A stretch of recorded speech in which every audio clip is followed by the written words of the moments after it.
Yang dibutuhkan oleh kita adalah kerendahan hati yang lahir dari sebuah proses berkesadaran. Lagi-lagi kuncinya adalah yuk kita meniti ke dalam diri. Makanya Nabi Muhammad tidak salah kalau mengatakan awwaluddin ma'rifatullahi ta'ala wa rasulih. Awalnya agama mengenal Allah dan Rasulnya. Man arofa nafsahu faqad arofa robbahu. Siapa yang kenal dirinya, dia akan kenal pada Tuhannya. Karena apa? Ini kuncinya. Guru-guru kita, para nabi, para rasul, mereka rendah hati karena kesadaran. Guru-guru kita, para nabi, para rasul, para sunan, para wali, para mursyid, mereka menjadi orang baik efek samping dari kesadaran. Bukan karena ingin dibilang baik oleh tetangga.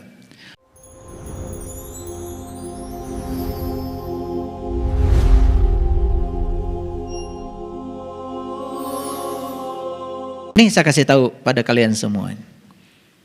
Kalian tidak akan terlahir jadi manusia baru sepanjang kalian belum bisa membunuh konsepsi tentang Tuhan yang dibangun oleh pikiranmu. Makanya Tuhan tidak bisa dikonsepsikan. Tuhan itu harus ditemui dan dirasakan kehadirannya langsung biar kita bebas dari konsepsi. Makanya sepanjang kita menuhankan dengan konsepsi, sepanjang itu kalian hanya berpura-pura baik. Kira-kira yang semacam itu melelahkan enggak? Melelahkan atau menyenangkan? Melelahkan, tapi seneng. Terus aja di pusaran itu, ya enggak keluar-keluar. Makanya hari ini saya bicara hal yang berbahaya sebetulnya. Tetapi saya berani mengambil risikonya. Saya harus sharing pemahaman ini supaya orang sadar.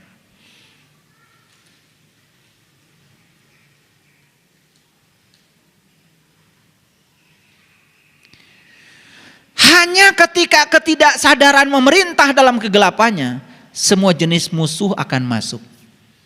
Ngerti nggak kalimat ini? Begitu ketidaksadaran kita memerintah, di mana ketidaksadaran memerintah? Di ruang gelap. Akan masuk nggak musuh-musuh kita? Masuk. Begitu kita diperintah oleh ketidaksadaran kita di ruang gelap, perhatikan saya, musuh masuk. Ilustrasi yang sederhana gini. Ini ilustrasi yang sederhana, tapi ini ilustrasi yang cerdas. Perhatikan saya. Ada orang mau maling ke rumah kita, lampunya masih nyala.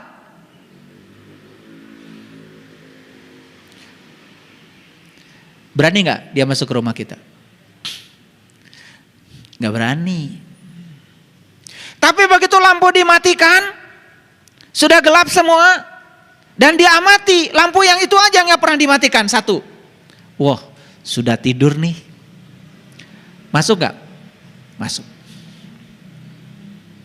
Makanya yang akan maling-maling ke rumah kita ini, rumah sejati kita ini akan datang kalau di dalamnya poek. Kalau di dalamnya lampu-lampunya mati semua, tidak ada sinar yang bersinar di dalam. Belum tahu jati dirinya, tidak pernah terkena cahaya ilahi dalam dirinya. Poek, gampang sekali pencuri masuk. Suka kecurian kalian? Marah itu berarti kalian tercuri. Kesel itu berarti kalian tercuri. Sakit hati itu kalian tercuri. Kenapa tercuri? Lampunya mati. Makanya saya ambil ilustrasi yang sederhana. Maling saja masuk rumah kita, yang rumah kita, rumah besar kita, mikir dulu kalau lampunya masih hidup. Makanya kalau lampu di sini nih, lampu di sini sudah hidup. Keren. Maling gak bisa masuk. Nah ini nih, lihat. Yang lampu-lampunya masih belum hidup, gak tahu cara menghidupkan lampu dalam dirinya. Bulan redup, matahari redup, bintang gak ada, semua lampu kayak di kampung saja. Poek mongkleng buta rajin. Ya sudah, gampang dicuri. Makanya pencuri gampang masuk. Makanya orang yang sudah terang di dalam, sudah berkesadaran, pencuri pun mikir dulu kalau mau masuk sama dia. Gak akan kecurian. Ini ilustrasi yang sederhana. Tetapi ilustrasi ini sangat cerdas. Kenapa? Karena gampang membayangkannya. Kan ini kan sebetulnya hal biasa dalam hidup. Betul? Saya pernah bertanya pada seseorang. Menurut psikologi ada anekdot. Ketika kita melarang seseorang melakukan sesuatu, sebetulnya kita sedang membujuk orang itu untuk melakukannya. Itu pendapat dari ahli psikologi, namanya Sigmund Freud. Pernah dengar nama itu? Wah, gak pernah dengar ya. Kalian kemana wae atuh? Sigmund Freud itu adalah seorang psikolog tetapi sangat spiritualis. Dia membuka semua ya hambatan-hambatan mental pada diri setiap orang. Ini pertanyaannya. Waktu Adam dan Hawa ada di surga, siapa yang melarang jangan makan buah kholdi? Siapa? Bilang aja yang keras, siapa? Allah. Nah, gak apa-apa. Bukankah kata Sigmund Freud, kalau dia melarang, sesungguhnya merayu untuk melakukannya. Pikirkan. Gak diteruskan. Mikir dong, enak aja pengen dikasih jawabannya.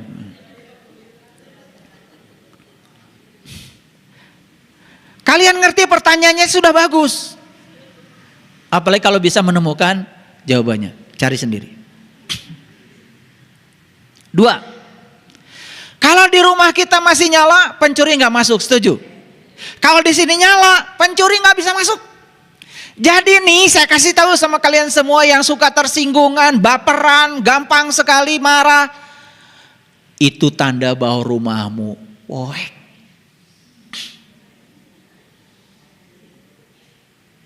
Nah sekarang rumahnya poek, gak apa-apa. Tapi ada satpam. Ada yang jaga. Berani gak itu pencuri masuk? Agak lumayan. Gak apa-apa poek, tetapi ada penjaga. Ada satpam di sini. Ada kesadaran yang menjaga dirimu. Gak akan masuk tuh pencuri. Yang ketiga.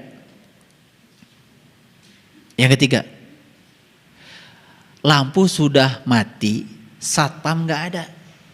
Tapi di rumah masih ngobrol. Ketawa-ketawa. Bisa gak pencuri masuk? Nah kalau pencuri gak mau masuk ke sini, sering ngobrol.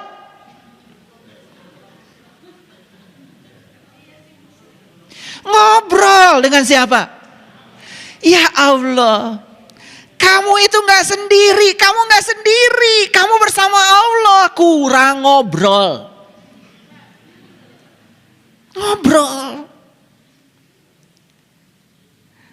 Makanya kalau ada yang mau datang ngobrol, gak akan tercuri.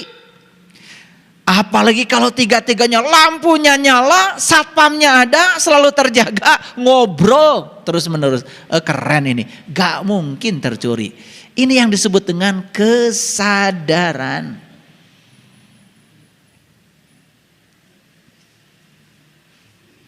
Ngerti nggak ini? Ini kuliah mahal ya, saking mahalnya gratis.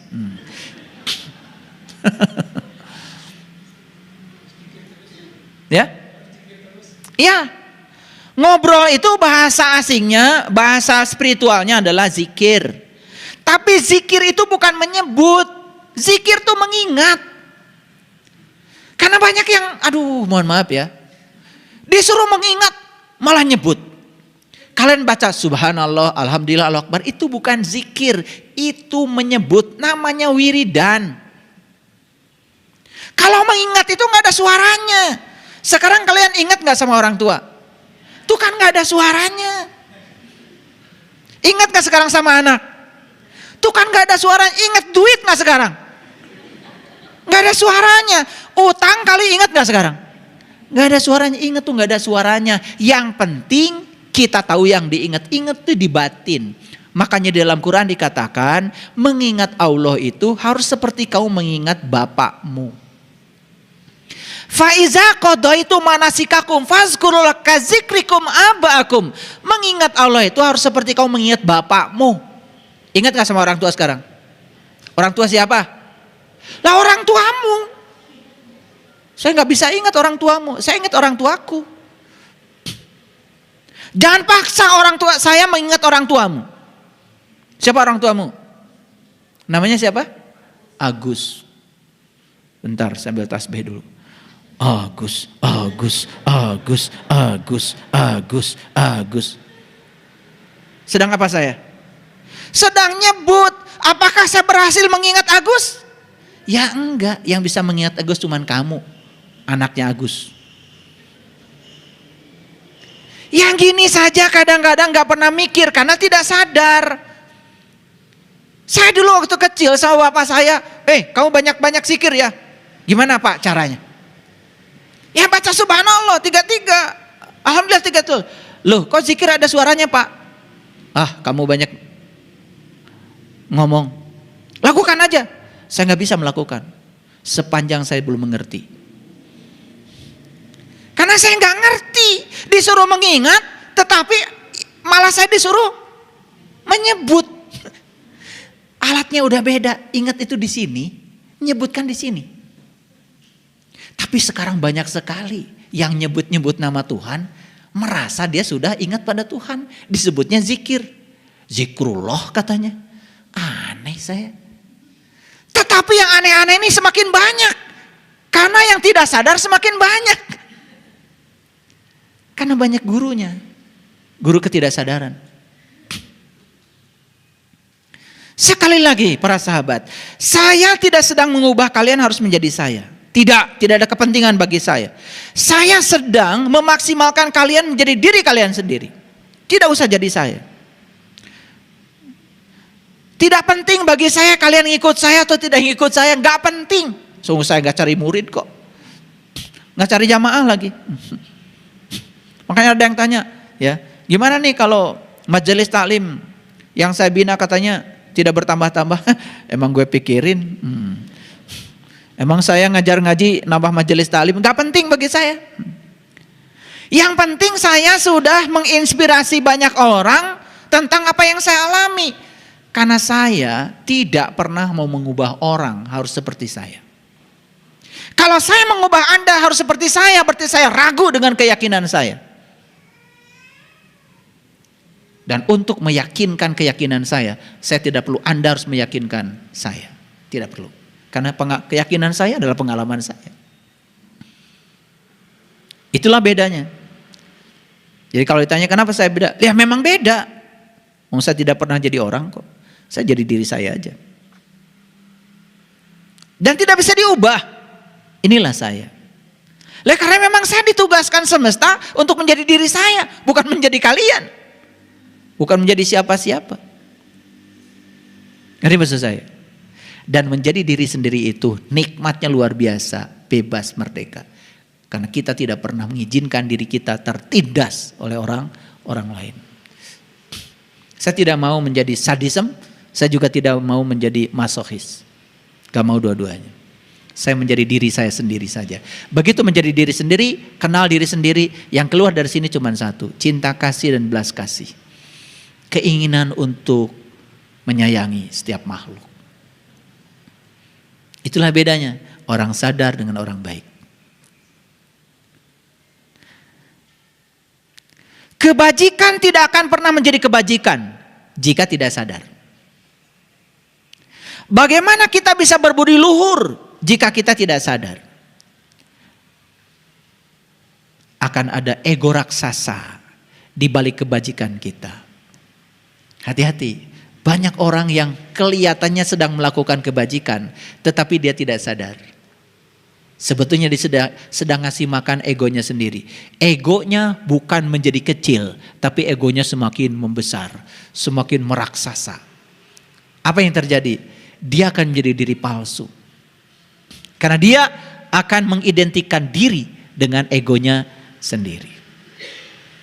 Makanya hati-hati.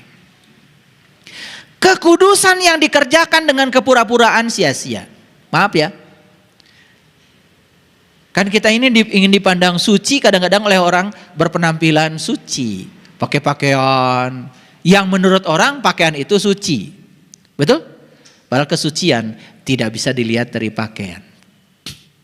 Dengarkan nanti di YouTube. Ada judul ceramah saya. Cara mencapai kesucian. Suci itu di sini. Kalau pola pikir kita sudah selesai. 3 ciri kesucian. 1, kita sudah tidak serakah dengan yang kita ingin. 2, kita sudah tidak benci terhadap yang tidak kita ingin.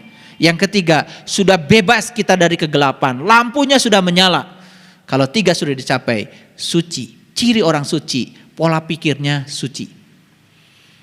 Dan orang yang pola pikirnya sudah suci, tidak pernah terjebak oleh baik buruk. Tidak pernah terjebak oleh benar salah. Dia menerima apapun apa adanya. Sudah selesai. Makanya gampang kalau lihat orang kotor. Tersinggungan, gampang marah. Itu kotor. Apapun bajumu. Gak peduli bagi saya. Kalian mau pakai baju apa gak peduli. Yang penting kalau bagi saya pakai baju yang sopan aja. Kalau kesucian itu ditampakkan di baju. Enak aja dong yang banyak duit. Betul? Ini kalian yang laki-laki.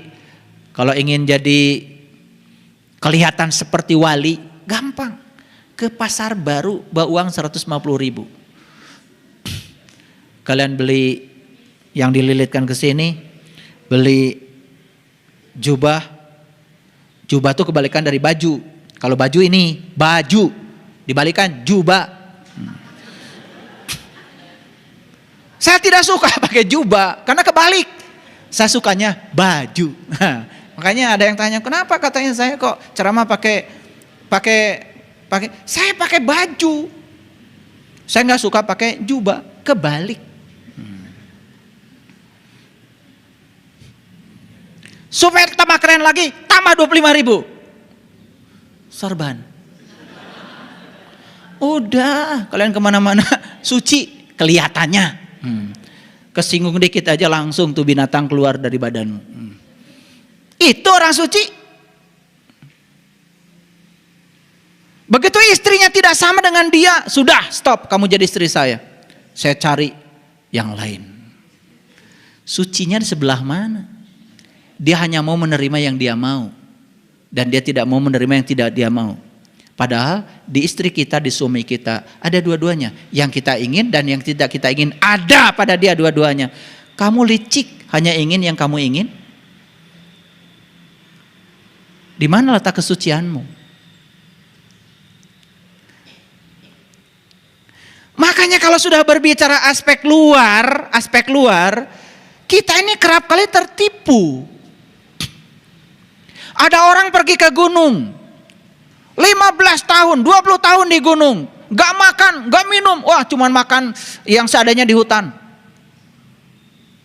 Tiba-tiba datang ke sini ngajar tentang cara hidup berumah tangga. Mau kalian dengar? Mau kalian dengar? Harusnya tanya dulu, Anda berkeluarga tidak? Tidak. Punya istri enggak? Tidak. Anak? Tidak.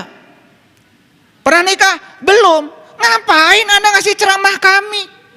Kami lebih berpengalaman daripada Anda. Anda ini gimana sih? Nah tapi kita ini kadang-kadang tertipu karena datang dari hutan 20 tahun di sana katanya orang suci mau ngasih ceramah tentang rumah tangga. Pengalaman tentang rumah tangga nggak ada. Apa yang mau disampaikan dia?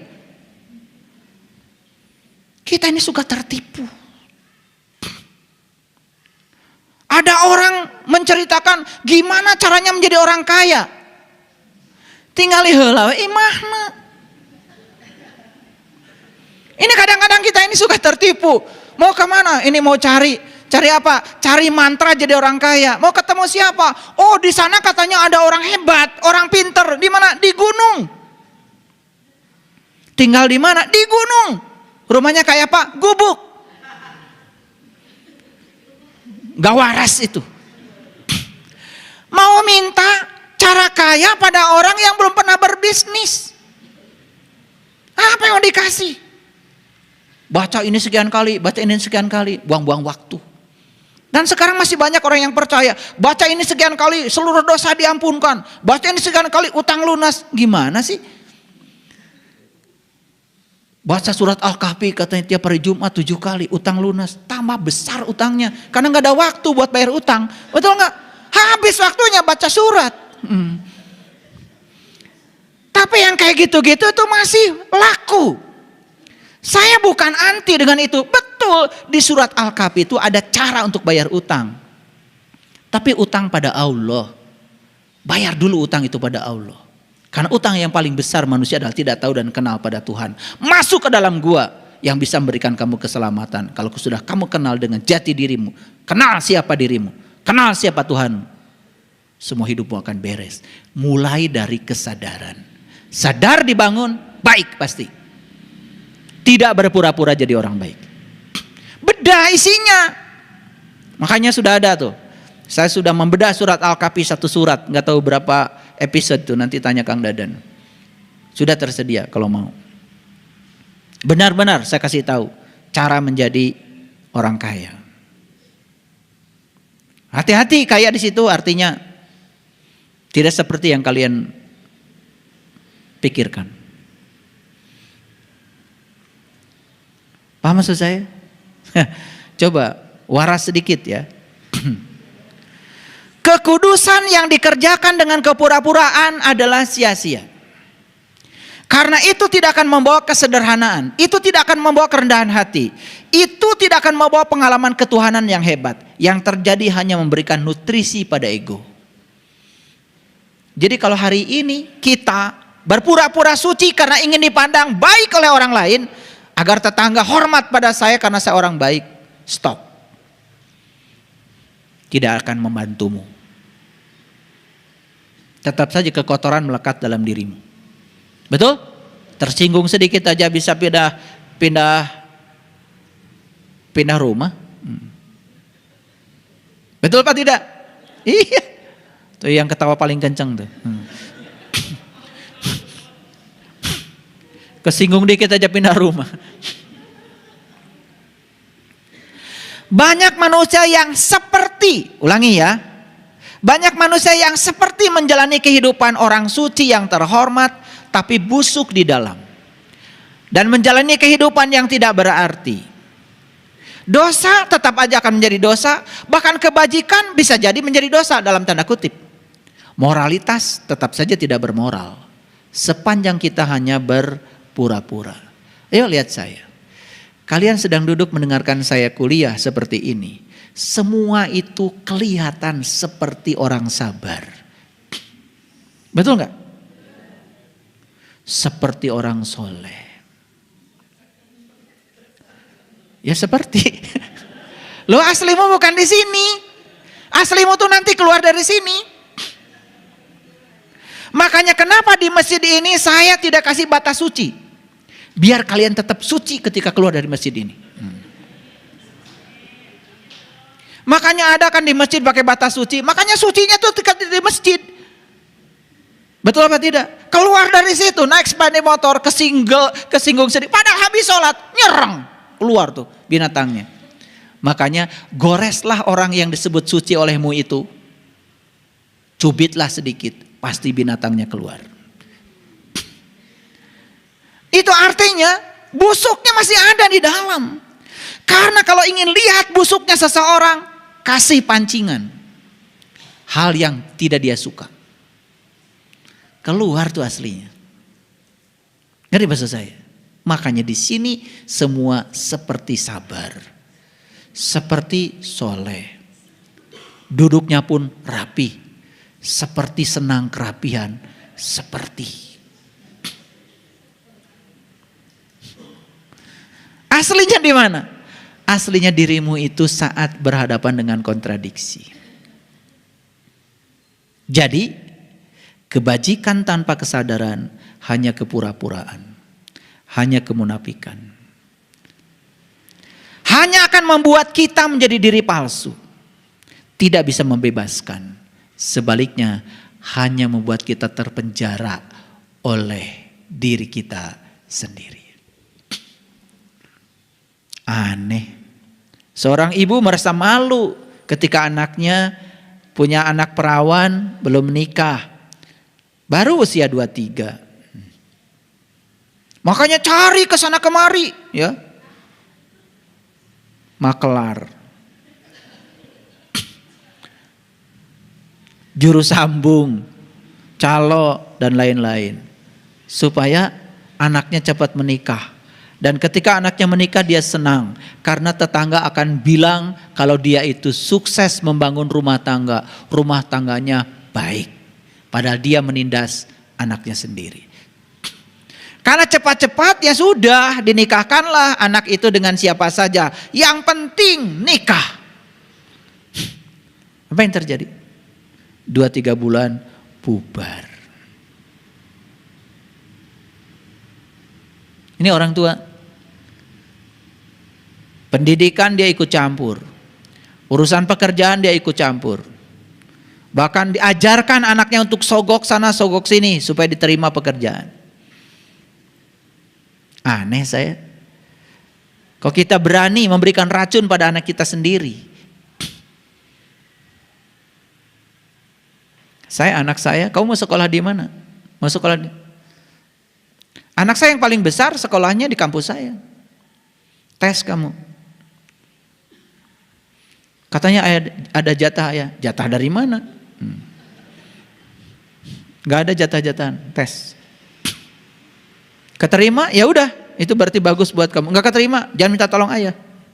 Ayah sudah menolongmu, disekolahkan dari kecil, dibiayai dari kecil untuk menjadi dirimu sendiri. Kamu jadi apa masa depanmu? Terserah kamu, yang menentukan kamu, bukan urusan ayah. Gitu saya sama anak. Tidak mesti menjadi saya. Karena saya pekerjaannya ngasih ceramah begini, anak saya harus jadi penceramah. Tidak. Buat apa anak saya dikarbit harus menjadi saya? Biarkan mereka jadi dirinya sendiri. Saya percaya semua anak-anak saya adalah tamu agung yang diutus ke semesta untuk menjadi dirinya sendiri. Bukan untuk menjadi saya. Makanya tidak pernah saya kecewa dengan anak. Karena saya tidak pernah punya keinginan apapun pada anak. Kecewa itu karena kita punya keinginan. Ingin anaknya seperti yang kita mau. Begitu tidak sesuai dengan kenyataan kecewa. Siapa yang membuat Anda kecewa? Bukan anak. Pikiranmu, keinginanmu. Nyalahin anak lagi. Lagi-lagi ketidaksadaran. Pokoknya ketidaksadaran itu pusarannya jadi sangat-sangat berbahaya. Maaf ya Bapak Ibu. Kalau dipresentasi orang sadar dengan yang tidak sadar di semesta ini. Maaf ya. Mungkin 95% banyak orang yang tidak sadar. Bahkan kalian sibuk setiap hari melaksanakan ritual agama pun dalam keadaan tidak sadar. Gak tahu tuh tujuannya buat apa. Padahal di Quran jelas, aqimis shalah, inna shalat tanha 'anil fahsya wal munkar. Dirikanlah salat. Salat itu adalah instrumen, sarana supaya kamu tidak supaya kamu tercegah dari perbuatan keji dan munkar. Salat itu sarana, alat supaya kamu tidak melakukan perbuatan keji dan munkar. Loh, kamu malah ngitung rakaat. Tiap hari ngitung rakaat, rakaat saya ini sudah banyak. Sampureun jaga di akhirat. Beratnya bawa rakaat ke akhirat.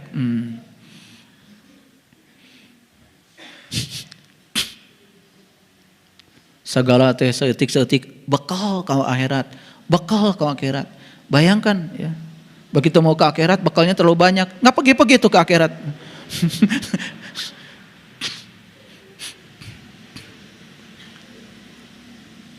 Sur teuing tuh pahalana. Karena dikit-dikit pahala gitu ya. Ya Allah. Karena semua dilakukan dalam keadaan tidak sadar.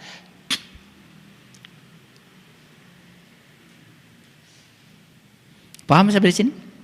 Oke, semua yang dilakukan dalam keadaan tidak sadar, semua akan membuat kita menjadi terpenjara oleh ketidaksadaran kita sendiri.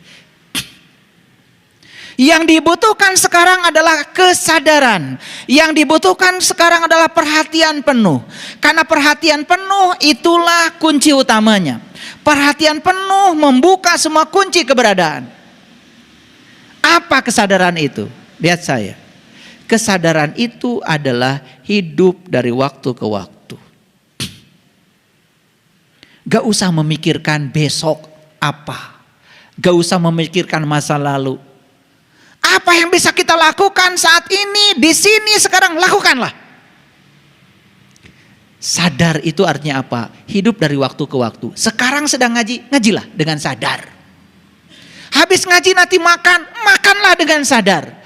Habis makan kemudian nanti pulang ke rumah, pulanglah di jalan dengan sadar. Nyampe di rumah, duduklah dengan sadar. Nyampe di rumah makan, makanlah dengan sadar. Dari waktu ke waktu, selalu punya perhatian penuh. Itu saja, sadar tuh gitu. Gampang kok. Nah, makanya kita ngasih latihan-latihan untuk itu. Ada namanya mindfulness. Yang sudah belajar dengan saya kasih cara teknik berdoa yang bagus. Itu teknik berdoa yang saya ajarkan pada kalian itu sudah lebih dari mindfulness. Gak ada itu yang kayak gitu. Mindfulness itu apa? Tarik napas hitungan 4, tahan napas hitungan 7, buang napas hitungan 9. Kenapa buang napas harus lebih lambat? Supaya kita itu tidak reaktif, responsif, ada delay. Masuk hitungan 4, buang hitungan 9, 9 kurang 4, 5. Ada delay 5. Di situ akan memunculkan kesadaran. Makanya ketika kalian membaca doa-doa yang saya ajarkan, hati-hati, buang napasnya yang terakhir itu harus lebih lambat daripada tarik napasnya. Biar terjadi di sini mindfulness, kesadaran. Belum lagi dikasih afirmasi, dikasih sugesti, keren banget. Makanya amalkan saja. Yang sudah dapat amalkan, jangan jadi kolektor doa. Jangan jadi debt kolektor doa. Buat apa? Itu adalah sarana. Endingnya apa? Endingnya adalah kesadaran. Makanya sadar itu adalah hidup dari waktu ke waktu. Waspada. Sadar akan diri sendiri. Sadar akan sesuatu yang terjadi di sekitar kita. Sadar. Nih lihat saya. Selesai ini keluar. Tiba-tiba ada peristiwa. Sadar saja. Bahwa tidak ada satu peristiwa pun di semesta yang datang secara kebetulan. Kita yang menariknya. Kita yang menariknya. Tidak ada yang peristiwa datang kepada kita, bukan kita yang menariknya. Tidak ada. Apalagi kadang-kadang kita suka nyalah-nyalahin Allah. Oh, saya lagi diuji sama Allah. Kata Allah, apa pentingnya ngasih ujian sama kamu? Emang kamu mahasiswaku, kata Allah. Ujian. Kita tuh kadang-kadang suka sok-sokan aja. Lagi diuji sama Allah. Nih ya suka bilang lagi diuji sama Allah, saya mau nanya. Kapan daftarnya? Saya nguji mahasiswa saya yang terdaftar saja, yang ada di absen, yang registrasi, yang gak daftar, gak saya uji. Masa saya tiba-tiba nguji tukang sayur, kasih soal fisika. Kalian tiba-tiba, mohon maaf ya. Kenapa bu? Saya alhamdulillah lagi diuji sama Allah. Saya nanya kapan registrasinya? Karena untuk dapat ujian dari Allah harus registrasi. Nabi Musa tuh registrasi dulu jadi orang beriman. Baca tuh di Quran surat Al-A'raf 143. Kan Nabi Musa bilang sama Allah, ya Allah nampakkan diri engkau kepadaku agar aku dapat melihatmu. Apa kata Allah? Kamu akan dapat melihatku hai Musa. Tapi lihatlah ke puncak kesadaranmu. Falamma tajalla rabbuhu lil jabal, ketika Tuhan menampakkan diri di kesadarannya Musa. Musa itu saat itu fana.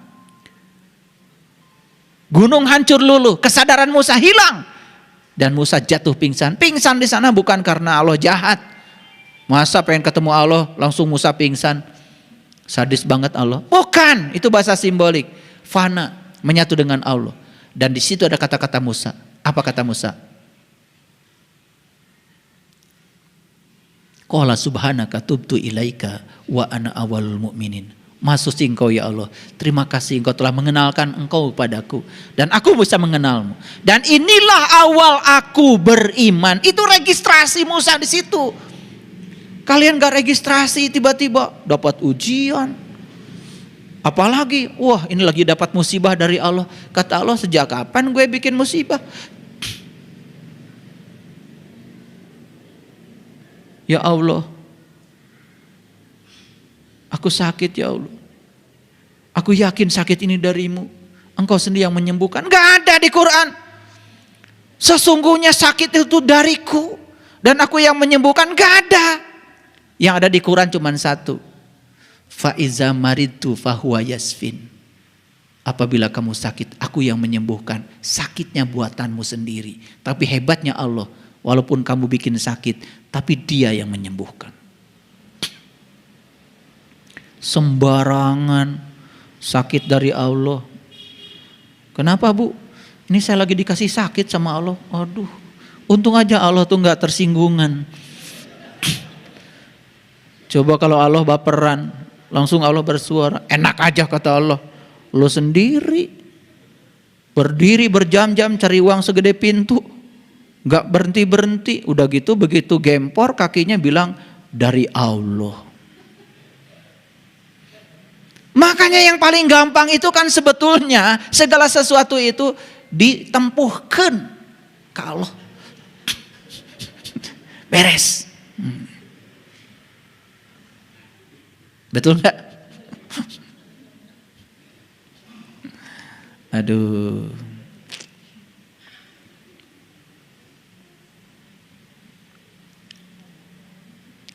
Para sahabat,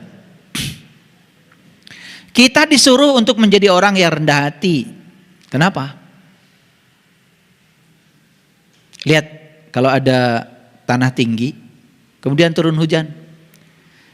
Tanah tinggi bisa nampung air nggak? Gak bisa. Apalagi gak ada pohon. Sudah langsung ke bawah. Tapi tanah yang rendah selalu bisa menampung hujan. Makanya semua orang yang tinggi hati, belajar ilmu apapun tidak akan pernah berkah. Karena apa? Tapi karena orang yang tinggi hati itu tidak pernah bisa menyimpan ilmu. Ilmu itu hanya akan bisa mengendap, tersimpan di orang-orang yang rendah hatinya. Makanya rendah hati adalah bakat yang harus dijunjung tinggi. Tapi kerendahan hati itu bukan kesadaran. Kerendahan hati itu adalah karakter. Itu bukan yang utama sebetulnya, itu penunjang. Karena orang yang berkesadaran pasti rendah hati. Oleh karena itu sekali lagi, kesadaran kunci utamanya. Nah, kerendahan hati itu kalau di mobil sering disebut peredam kejut. Tahu nggak peredam kejut? Shock breaker. Saya gaya-gayaan pergi ke Cikapundung, mau beli onderdil mobil. Saya bilang, Kang, shock breaker. Teu aya cenah. Nah, toko segede kieu, gede, teu aya. Shock breaker mobil Innova, teu aya. Datang lagi sakana, Kang, sebleker, oh aya. Jadi saya harus ikutan mereka. Ditulisnya shock breaker, shock itu kejut, breaker itu peredam, pemecah. Tapi mereka kan nyebutnya sebleker. Jadi saya harus ikutan mereka.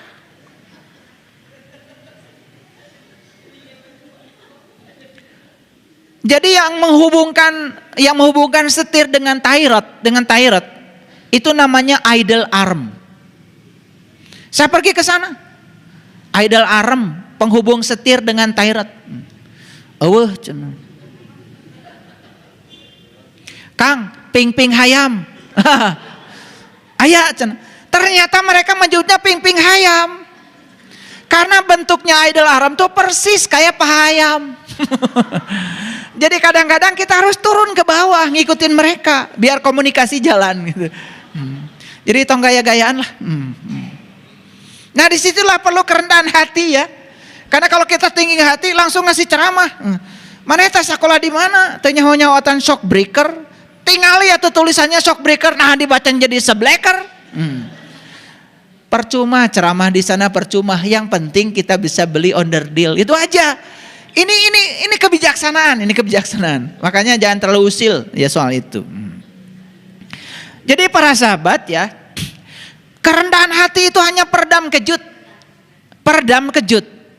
Jadi kalau kalian naik sepeda motor nggak ada shock breakernya, itu pasti aja pulang ke rumah mules. Dan kita beruntung setiap mobil, setiap sepeda motor itu pakai shock breaker. Setiap ada jalan jelek diredam. Jadi kejutan-kejutan yang terjadi diredam. Nah hidup kita tuh perlu kerendahan hati, itu peredam. Tapi kerendahan hati lagi-lagi tidak bisa tumbuh dengan cara biasa. Hanya ketika kita berkesadaran. Jadi tetap saja kunci utamanya adalah belajar kesadaran. Belajar kesadaran berarti meniti ke dalam diri. Tahu siapa jati diri kita yang sebenarnya, itu kuncinya. Supaya tadi di dalam diri kita lampunya nyala. Di dalam diri kita ada yang jaga. Dan yang ketiga, selalu ada yang ngobrol. Kalau kita suka ngobrol dengan Allah. Aduh luar biasa ngobrol sama Allah. Saya tuh jadi udah kecanduan ngobrol sama Allah itu. Kalau lagi hening, apalagi pikiran kita sudah tidak ada lagi, ya selesai, sudah terlampaui, sudah jadi pengamat bagi pikiran. Di situ ngobrol baru terjadi. Karena apa? Ngobrol dengan Allah itu cuma satu syaratnya, perlu hening cipta. Karena suaranya Allah tidak terdengar kalau pikiran kita berisik. Nah sementara hidup kita selama ini ya dikendalikan oleh pikiran, oleh ego, oleh diri palsu. Kapan kita mau mendengar suara Dia? Makanya kita tidak pernah ngobrol. Akibatnya apa? Karena dianggap tidak ada siapa-siapa di rumah ini, pencuri masuk.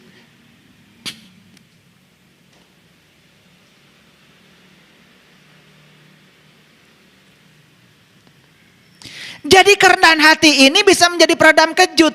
Apa maksudnya? Kita bisa melindungi diri kita dari ego orang lain. Karena kalau kita tinggi hati, itu yang menyebabkan seseorang itu gampang tersinggung. Mohon maaf ini soal harga diri nih.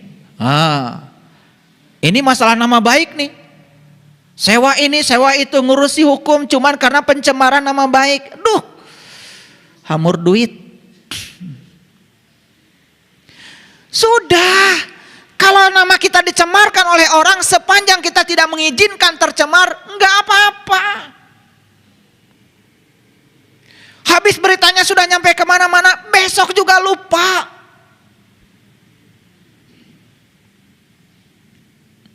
Karena dendam itu gara-gara kita ingin, ya ini dendam, ini karena tinggi hati. Makanya saya bilang, kalau kita punya kerendahan hati, kita punya peredam kejut. Apapun yang mengejutkan kita, diredam.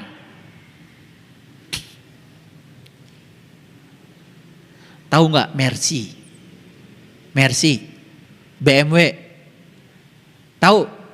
Gak apa-apa nggak punya juga, yang penting tahu. Iya. Ada orang tahu semua merek mobil, punya enggak apa-apa, itu bagus. Bagus. Semoga nanti punya mobilnya. Iya, baru tahu mereknya aja. Bisa cerita semua merek, make juga belum pernah. Nah ini udah kebangetan nih. Udah mulai jadi orang baik nih, bukan orang sadar. Lihat saya semua. Mercy tahu? BMW pernah naik? Belum tahu, kalian belum naik. Limosin? Saya udah pernah naik limosin. Jadi waktu saya jadi tamu kehormatan berangkat ke China bersama rombongan, di airport dijemput sama limosin. Hari itu hari pertama saya naik mobil itu. Karena haus di pesawat nggak ada minum. Saya minta sama supirnya, ini ada minum nggak? Oh ada. Masa mobil mewah, cai-cai-acan. Silakan di belakang jok. Aduh bingung saya. Teka tingali belah mana? Nu dipencet nanaon, bingung. Akhirnya sembarang aja saya pijit. Ternyata yang dipijit itu pemanas. Supirnya, loh kenapa katanya mobil ini jadi panas? Itu yang dipijit itu pemanas, jadi seruangan itu panas. Sorry tadi saya salah mijit. Mijit apa? Da maneh atuh nu salah. Urang teu nyaho dititah mijit. Itulah, makanya terlalu mewah pun akhirnya jadi keder. Tapi saya merasakan gimana mobil itu jalan. Ya biasa pakai mobil saya yang di sini. Mobil saya itu jujur, luar biasa. Kalau jalan jelek, gejruk. Nah, itu. Jujur kan? Makanya ya, para pejabat itu kalau mau ngontrol jalan, jangan pakai mobil manehna. Mobil manehna mah teu jujur. Alus teuing. Kenapa? Karena peredam kejutnya bagus. Jadi kalau ada jalan jelek, kalau peredam kejutnya bagus, nggak kerasa. Sepeda motor, mobil-mobilmu itu jujur. Jalan jelek, kejruk. Sampai miring kakinya. Jujur. Nah, ada peredam kejut. Cuman peredam kejutnya itu tidak terlalu bagus untuk meredam kejut. Makanya terkejut. Iya, selalu bikin kejutan. Betul nggak? Iya. Makanya jalan jelek tuh langsung tahu. Oh jalan jelek. Iya, kenapa jalan jelek? Nggak usah turun. Dan mobilnya jujur. Betul nggak? Nah, makanya kalau periksa jalan bagus atau jelek harus pakai mobil yang tidak jujur. Maksudnya apa? Peredam kejutnya harus bagus. Nah, saya kasih tahu, orang-orang yang punya kerendahan hati dalam hidupnya, punya karakter itu, maka apapun yang mengejutkan dia, karena peredam kejutnya sudah bagus, tidak pernah berpengaruh pada dia. Nah, dari mana kerendahan hati itu? Lagi-lagi kerendahan hati hanya muncul dari latihan kesadaran. Orang yang selalu mengatakan ingin dirinya dipandang orang baik oleh orang lain, yang terjadi bukan memiliki kerendahan hati, ketinggian hati. Makanya itulah yang menyebabkan kita gampang tersinggung, gampang marah, sedikit saja berbeda dengan kemauan kita nyolot. Itu sebetulnya karena kitanya belum memiliki kerendahan hati. Kerendahan hati udah punya mungkin, cuman terlalu jujur. Ngerti maksud saya? Kualitasnya bukan kualitas BMW, Mercy, apalagi kualitas limosin. Saya doakan semoga kalian kerendahan hatinya keren. Makanya orang yang kerendahan hatinya keren, keren aja. Wajahnya itu selalu bersinar, menyenangkan. Nah, orang yang kerendahan hatinya masih labil, campur dengan ketinggian hati, wajahnya itu musim-musiman. Musim-musiman. Sumringah banget kadang-kadang cemberut banget. Aduh, gak pernah konstan. Nah, orang yang kayak gini ini masih dikendalikan oleh egonya. Artinya dirinya masih dikendalikan oleh ketidaksadaran. Ini kuliah belum selesai sebetulnya. Cuman baru permukaannya saja. Nah, jadi oleh karena itu ya, orang yang rendah hati tidak mudah terluka. Ngerti maksudnya? Karena peredam kejutnya hidup. Jadi saya sekarang akan bikin bengkel khusus memasang peredam kejut untuk mereka-mereka yang gampang terkejut dan gampang terluka. Silakan nanti daftar. Bengkel kayak gini nggak ada. Bengkel mobil banyak. Tapi bengkel manusia yang bisa menanamkan kerendahan hati kurang. Kebanyakan, mohon maaf, malah justru yang diberi nutrisi adalah ketinggian hati, egonya sendiri. Hati-hati loh, ketika Anda menganggap diri Anda paling suci dan menganggap orang lain kotor, ketika diri Anda menganggap paling benar dan semua orang lain salah di luar keyakinan Anda sedang memberikan nutrisi pada ego Anda. Orang yang semacam ini, kerendahan hatinya rendah, ketinggian hatinya besar. Yang terjadi apa? Tidak punya peredam kejut dalam dirinya. Lihat aja wajahnya. Kayak uka-uka.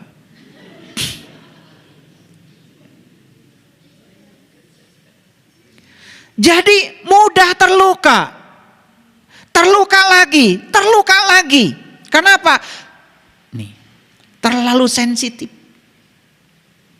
Makanya anak muda bilang terlalu sensi. Baperan. Jadi oleh karena itu bagus juga kalau kerendahan hati kita sudah miliki. Kerendahan hati itu bisa membungkus ego kita.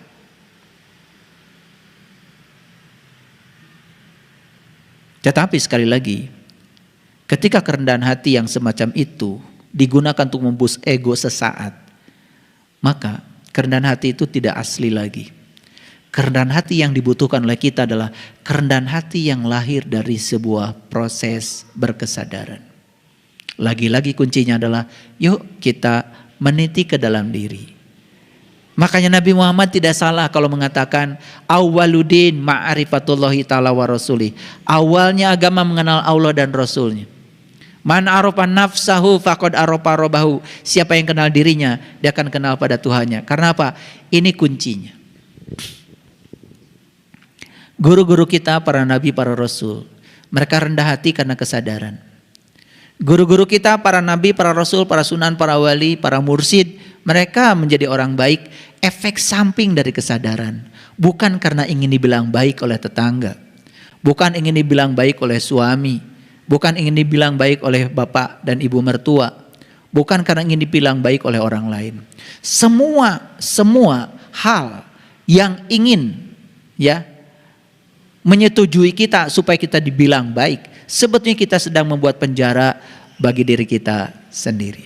Yuk kita hancurkan seluruh penjara itu. Dan kita meniti ke dalam diri. Temukan keilahian Tuhan dalam dirimu. Karena disitulah adanya kesadaran. Masuklah ke pusatmu sendiri. Jangan bermain-main terus di pinggiran. Karena bermain di pinggiran mudah terluka. Masuk ke pusatmu sendiri. Masuk ke dalam dirimu sendiri. Di situ ada ketahanan yang sangat keren dan luar biasa. Ini baru setengah ya. Saya membuat ceramah ini untuk 32 slide. Ini baru 8 slide, berarti baru seperempatnya. Karena saking dalamnya saya harus jelaskan step by step. Harus berurutan. Yang penting sekarang poinnya adalah setelah ini Bapak Ibu para sahabat semua menjadi tahu. Apakah saya orang baik atau orang sadar? Apakah saya orang baik asli yang lahir dari kesadaran atau orang baik palsu yang hanya ingin dibilang baik oleh orang di sekitar saya? Kalau itu yang terjadi berarti kita masih harus berlatih untuk meniti ke dalam diri. Itu kunci yang saya bisa bagikan hari ini. Oleh karena itu semoga kuliah ini walaupun singkat tetapi bisa memberikan landasan untuk introspeksi diri. Karena selama ini kita tidak menyadari kalau diri kita ini sedang menjadi diri palsu yang penuh dengan kepura-puraan. Ujilah diri kita. Tanpa banyak aturan, sebetulnya orang sadar akan selalu baik. Dan orang yang tidak sadar itu untuk menjadi baik harus banyak aturan agar dia disebut orang baik. Jadi siapa orang baik? Kembali ke pertanyaan Ayah Yenda. Orang baik menurut manusia adalah orang yang mau mengikuti berbagai macam aturan. Walaupun itu menindas dirinya sendiri. Yang penting orang lain bilang saya baik. Makanya orang baik belum tentu sadar, tapi orang sadar pasti baik. Terima kasih. Assalamualaikum warahmatullahi wabarakatuh.